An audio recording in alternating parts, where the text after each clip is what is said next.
오늘 아침 함께 나눌 하나님의 말씀은 사사기 6장 22절에서 24절 말씀입니다. 제가 읽겠습니다. 기드온이 그가 주의 천사임을 깨닫고는 이르되 슬프나이다 오 주 하나님이여 내가 얼굴을 마주대하여 주의 천사를 보았나이다 하매 주께서 그에게 이르시되 내게 평강이 있을지어다 두려워하지 말라 내가 죽지 아니하리라 하시니라. 이에 기드온이 주를 위해 거기서 제단을 쌓고 그것을 여호와 샬롬이라 부르니 그 제단이 이날까지 여전히 아비에셀 사람들에게 속한 오므라에 있느니라. 아멘. 오늘은 여호와 샬롬, 여호와는 평강이시다 라는 하나님의 이름을 살펴보면서 하나님께서 우리에게 주시는 평강이 무엇인지 나누는 시간을 갖도록 하겠습니다. 이스라엘 자손이 하나님 앞에 악을 행하여 7년 동안 미디안의 손에 이스라엘 백성이 압제를 당하던 시절입니다.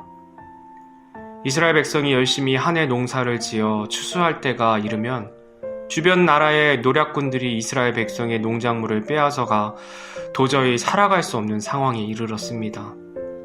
이런 절망적인 상황 가운데 이스라엘 백성들은 그제서야 하나님께 부르짖기 시작합니다.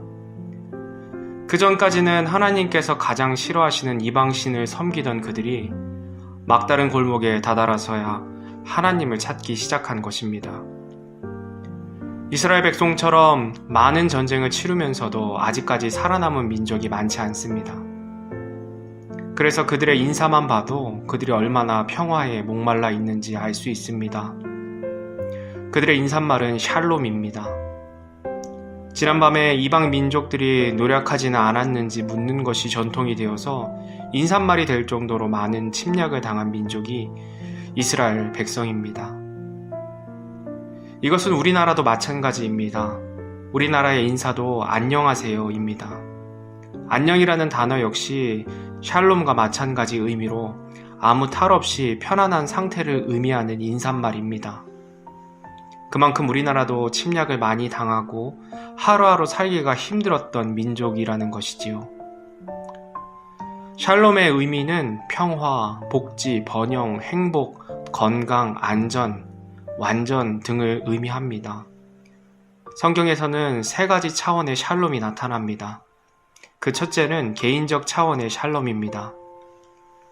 이사야 26장 3절에 주께서는 생각을 주께 고정시킨 자를 완전한 평강으로 지키시리니 이는 그가 주를 신뢰하기 때문이니이다. 아멘. 하나님께서는 생각을 주께 고정시킨 자, 주를 신뢰함에 있어서 흔들리지 아니하는 마음을 가진 자에게 평강, 즉 샬롬으로 인도하십니다. 또 시편 119편 165절에 주의 법을 사랑하는 자들에게는 큰 평안이 있나니 아무것도 그들을 실족하게 하지 못하리이다. 아멘. 주의 법을 사랑하는 자들에게 큰 평안으로 인도하신다 약속하십니다. 반대로 이야기하면 주의 말씀을 사랑하지 않아 생각을 하나님께 두지 않고 세상과 자기 자신에게 두며 살아갈 때에는 평안이 없다는 이야기입니다. 이 두 구절을 통해 알 수 있는 사실은 주님이 주시는 평안은 우리 중심의 마음이 하나님의 말씀을 향하여 있는지에 초점이 있다는 것입니다. 우리 눈앞에 있는 문제를 해결하기 위해 하나님께 나아갈 때 평안한 삶이 보장되는 것이 아니라 내 중심이 하나님께 향하여 있는가 아닌가가 중요하다는 것입니다. 삶의 어려움이 찾아와 평안이 없을 때 우리는 하나님을 찾습니다. 하나님을 찾을 때 눈앞의 문제를 해결해 달라고 주님께 간구합니다. 그런데 그렇게 주님을 찾다 보면 하나님께서 눈앞의 문제를 해결해 주시기보다 그보다 먼저 내 마음이 하나님과 멀어져 있다는 사실을 깨닫게 하십니다. 그랬을 때 하나님께서는 우리 마음의 평강을 허락하십니다. 눈앞의 문제는 아무것도 해결되지 않았는데 우리 마음에 하나님의 주신 평강으로 말미암아 살아갈 수 있게 하십니다. 이것이 바로 하나님께서 우리에게 허락하신 개인적 차원의 샬롬입니다. 둘째는 공동체적 차원의 샬롬입니다. 예수님께서 마태복음과 누가복음에서 이른 양 한 마리의 비유를 말씀하십니다. 100마리의 양 중에 한 마리를 광야에서 잃어버렸을 때 99마리의 양을 두고 한 마리를 찾으러 다닌다는 것입니다. 잃은 양 한 마리를 찾지 못하면 99마리가 온전한들 샬롬이 아니라는 말씀입니다. 짐승인 양 한 마리도 이렇게 귀하게 여기는데 우리 공동체 안에 있는 사람 하나가 아프거나 시험에 들었거나 궁핍한 상태에 있는데 나 혼자 평안하다면 그것은 진정한 평안이 아니라는 것입니다. 하나님의 샬롬을 알고 경험한 자라면 가만히 있을 수가 없다는 것입니다. 우리 가족 가운데 아직 구원받지 못한 사람이 있다면 그를 위해 계속해서 기도하고 기회가 될 때마다 복음을 전합니다. 또한 교회 안에 어려움이 있는 지체가 있다면 그를 위해 먼저는 기도하고 또 주시는 마음 가운데 도움으로 나아가는 공동체가 진정한 샬롬에 합당한 교회의 모습이라는 것입니다. 또 다른 예로 누가복음 21장에는 부자들이 성전 보구에 예물을 넣는 것과 한 가난한 과부가 생활비의 전부인 2렙돈을 넣는 것을 예수님께서 보시고 말씀하시는 장면이 나옵니다. 그것을 보시고 예수님께서는 이렇게 말씀하십니다. 이들은 다 풍족한 가운데서 하나님의 헌물로 넣었거니와 그 과부는 빈궁한 가운데서 자기가 가진 생활비 전부를 넣었느니라 하시니라. 가난한 과부는 하나님의 은혜에 감사해서 자신이 가진 생활비의 전부인 2렙돈을 성전 보구에 넣었습니다. 어려움 중에서도 자신을 돌아보시는 하나님에 대한 감사와 자신보다 어려운 처지에 있는 사람들을 생각하는 마음이 담겨 있었을 것입니다. 과부의 2렙돈 이야기 바로 전 단락인 누가복음 20장 45절에서 47절에는 긴 예복을 입고 시장에서 인사를 받고 회당의 잔치에 높은 자리를 좋아하는 부요한 서기관들을 향한 책망하시는 장면이 나옵니다. 예수님께서는 그들에게 이렇게 말씀하십니다. 그들이 과부들의 집을 삼키고 과시하려고 길게 기도하니 바로 그들이 더 큰 정죄를 받으리라 하시니라. 2렙돈은 그 당시 화폐 중에서 가장 작은 단위로 오늘날로 따지면 2렙돈이 2,000원도 안 되는 금액입니다. 과부의 생활비가 2렙돈일 수밖에 없는 이유에 대해서 예수님께서 말씀해 주시는 것입니다. 서기관과 같은 자들이 그들을 돌아보지 못했기 때문이라고 예수님이 책망하고 계십니다. 하나님의 율법을 종교적으로만 지키고 하나님께서 원하시는 고아와 과부와 같은 어려움에 처한 자들을 돌아보라는 하나님의 명령을 그들은 지키지 않았다는 것입니다. 그것을 보시고 예수님께서는 하나님의 샬롬이, 하나님의 마음이 그 땅에 없기 때문에 멸망당할 것이라고 선포하십니다. 이것을 통해 알 수 있는 사실은 하나님께서 원하시는 샬롬은 한 개인에게만 국한된 것이 아니라 공동체 전체에 하나님의 샬롬이 함께하길 원하신다는 것입니다. 이 공동체적인 샬롬은 법으로는 할 수 없습니다.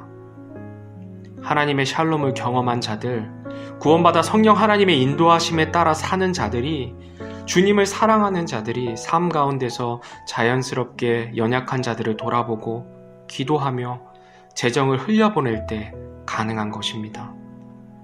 이것이 하나님께서 바라시는 공동체적인 샬롬의 모습입니다.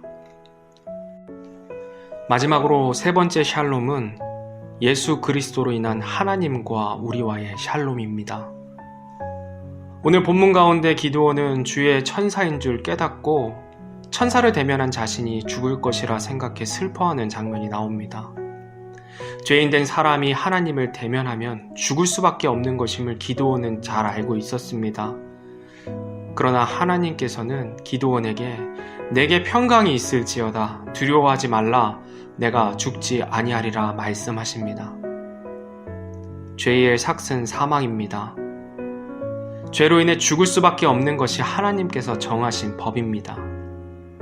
그러나 우리를 너무나 사랑하사 독생자 예수 그리스도를 우리 가운데 사람의 모습으로 보내시고 죄 없으신 예수 그리스도를 우리의 죄값으로 십자가상에 죽게 하심으로 우리의 죄값을 담당시키셨습니다.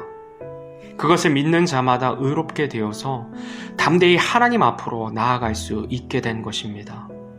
이것이 진정한 샬롬인 것입니다. 예수 그리스도로 인해 얻어지는 하나님과의 화평, 예수 그리스도를 믿음으로 죽음의 두려움에서 벗어나 흔들리지 않는 영원한 평강 가운데 들어가는 것이 하나님께서 우리에게 원하시고 바라시는 샬롬의 모습인 것입니다. 이사야 9장 6절 말씀입니다. 이는 한 아이가 우리에게 태어났고 한 아들을 우리에게 주셨는데 그의 어깨에는 정권이 놓이고 그의 이름은 놀라우신 이 조언자 강하신 하나님 영존하는 아버지 평화의 통치자라 할 것이기 때문이라. 아멘. 예수 그리스도를 믿음으로 나아갈 때, 세상 바라보지 않고 예수님을 바라보며 살아갈 때 평화의 통치자, 평강의 왕으로 우리의 삶을 다스리실 것입니다. 우리의 삶의 주인이 우리가 아닌 주님일 때 진정한 샬롬이 함께합니다.